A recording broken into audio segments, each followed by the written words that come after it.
Berikutnya saudara, seorang perempuan dan dua anaknya masih dirawat secara intensif di rumah sakit karena mengalami luka bakar hingga 50% di seluruh tubuhnya.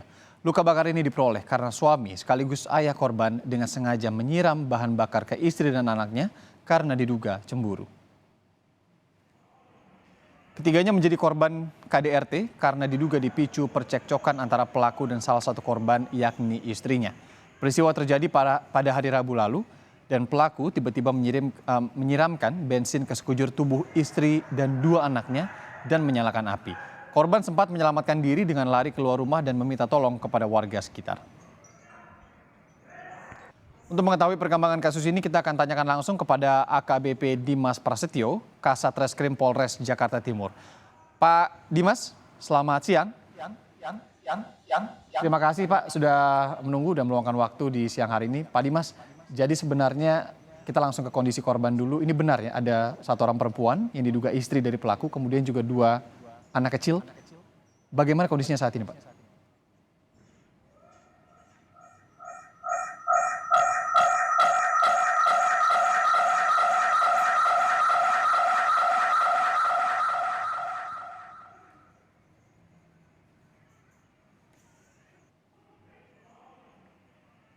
Oh oke, Pak Kasat, maaf, ini sepertinya ada problem audio. Sebentar, tim kami akan coba untuk memperbaiki terlebih dahulu. Pak Kasat,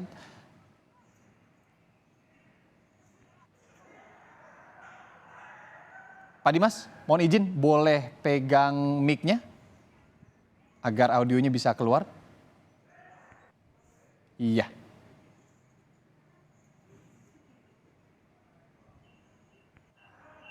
Oke.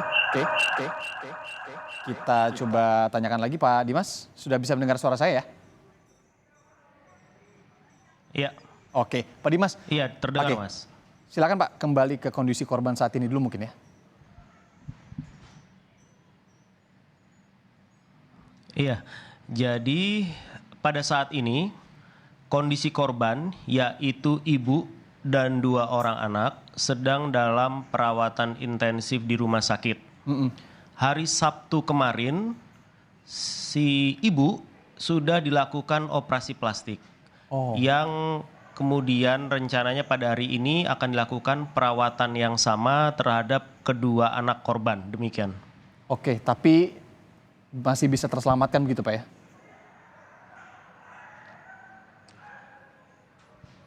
Iya, masih bisa yang memang mengalami luka bakar di atas 50%, namun tim dokter sudah bekerja untuk berusaha mengembalikan kondisi kesehatan dari masing-masing korban. Dan kami juga berkoordinasi dengan lembaga-lembaga terkait dalam rangka pemulihan psikologis dari para korban.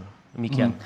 Tidak ingin mendahului rilis dari polisi tentunya Pak, tapi sejauh ini keterangan-keterangan yang didapat mungkin dari saksi, kemudian dari terduga pelaku terkait dengan kasusnya sendiri, kenapa Pak ini dilakukan oleh pelaku kepada keluarganya sendiri gitu?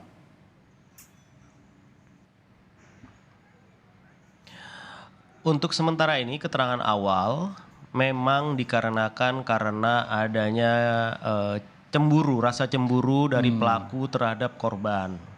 Namun tentunya kami masih akan terus mendalami terhadap apa yang menjadi penyebab dari pelaku melakukan perbuatan tersebut.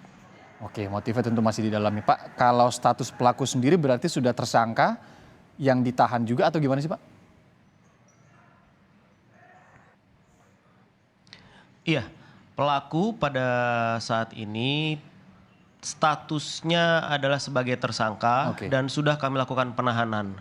Namun karena pelaku ini juga menderita luka bakar, saat ini kami bantarkan di Rumah Sakit Polri Kramat Jati, juga dalam rangka pemulihan yang nantinya apabila sudah kembali ke kondisi yang bisa dimungkinkan untuk kembali ke penahanan, tentu akan kita kembalikan ke penahanan dan dilakukan penyidikan lebih lanjut. Sementara ada berapa saksi yang sudah diperiksa Pak dalam kasus ini, kemudian ada bukti digital CCTV nggak Pak yang bisa dilihat juga? Sampai hari ini kami sudah memeriksa 7 orang saksi. Baik. Untuk CCTV kebetulan tidak ditemukan di tempat kejadian perkara, demikian. Oke, Pak, terakhir untuk kasus seperti ini ancaman hukumannya apa, Pak?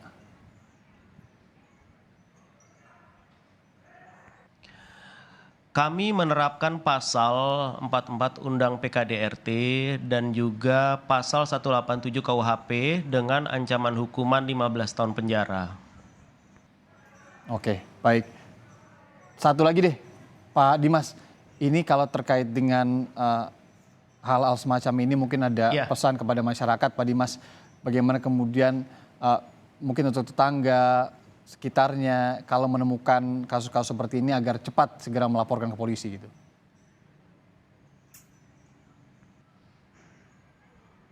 Iya, kami juga menyampaikan mungkin kepada masyarakat untuk lebih peduli kepada sekitar. Kepada sekitarnya saling memperhatikan, tidak bersifat apatis maupun individualis karena kita hidup tentunya bertetangga, kita harus bisa menjadi orang yang paling cepat membantu apabila tetangga kita atau saudara kita mengalami kesusahan.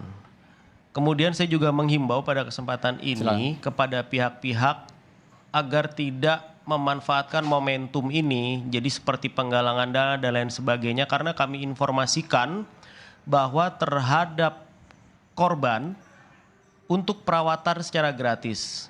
Jadi apabila ada mengatasnamakan penggalangan dana untuk perawatan korban khususnya di kasus ini masyarakat agak lebih berhati-hati karena setelah kami kerjasama dengan berbagai pihak, alhamdulillah terhadap korban 2 orang ini mendapatkan perawatan secara gratis. Jadi jangan sampai nanti dimanfaatkan oleh pihak-pihak yang tidak bertanggung jawab dalam rangka pengumpulan dana yang ternyata tidak sampai kepada peruntukannya dengan tepat, demikian. Oke, baik. Kasat Reskrim Polres Jakarta Timur AKBP Dimas Prasetyo. Terima kasih Pak Kasat sudah meluangkan waktu di siang hari ini dan juga sudah menyampaikan sejumlah informasi penting tentunya.